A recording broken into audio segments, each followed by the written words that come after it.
Citroen C4 Cactus. A little family hatchback, almost SUV type vehicle, with going back to the history of Citroen and their very quirky, different design.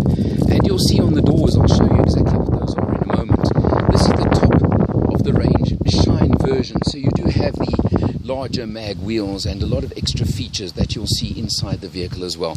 But something that is pretty unique on the Cactus, and its big feature, is they call it the air bumps, and you can see there's actually give over here.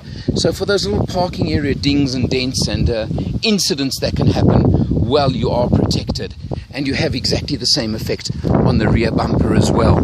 So it's nice and protected for you in urban use and for careless drivers around. Very good sized boot as well, which comes in at 358 litres, or with the back seats down, you can extend the load space to 1170 litres as well. Fuel tank of 50 litres. A little bit of an issue I may have, because of maybe pricing on the car, is the unfinished area in the boot area over here, which is not carpeted and covered, but very minor. And well, they've kept it to a price of 315,000 Rand, which is good value in today's market for a 4 to 5 seater family vehicle. The 1.2 litre turbo engine, nice little 3-cylinder motor, puts out 81 kilowatts and 205 newton meters of torque. So you've got lots of power, and when you get that turbo on song and kicking in, let me tell you, it really can perform well within margins and within current expectations. You see the signage on this car. Yes, it was one of the 12 finalists in this year's Guild of Motoring Journalists Car of the Year. Behind the wheel of the Citroen Cactus, you can see actually nice the flat bottom steering wheel, just to give it a good feel, and of course multi-function steering wheel, which is normal these days with all your controls.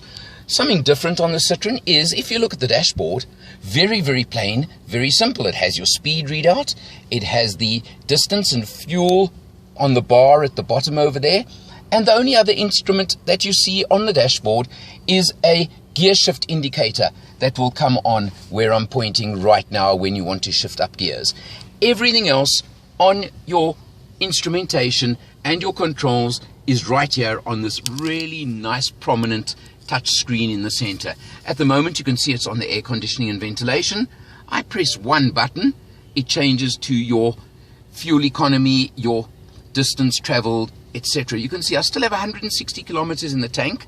Citroen claim 4.7 liters per 100 kilometers for this car. Well, that's the perfect figure in the perfect world. The tested figures vary in the 6s. In a week of use, just over 500 kilometers, definitely achieved around the 7 liters per 100 kilometers rate. But let me tell you, that is with using the available performance on this vehicle. You can then go, for example, and touch again, and you go into your infotainment and music system, or over there, and you have full navigation as standard on the top of the range Shine version.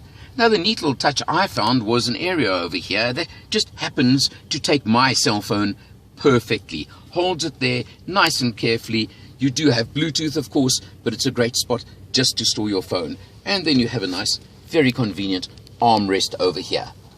Let's take a look what life is like in the back seat of this vehicle.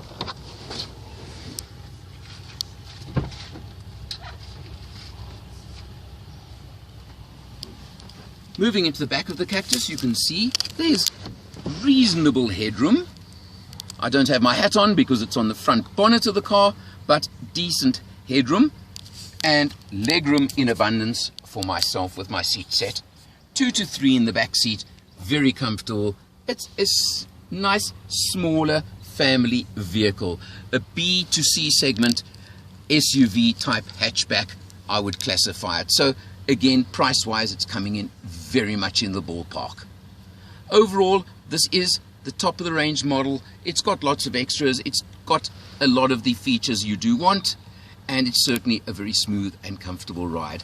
Back again, Citroen, the French, the slightly softer ride, which I feel does make a bit of a difference when you're cruising, and using it in those circumstances makes for a very comfortable ride. Overall, spending a week with a car like the Citroen C4 Cactus, with that little bit of quirkiness and difference, like those air bumps on the side of the car and features like that, and the difference regarding the instrumentation? Well, I have to say I like it.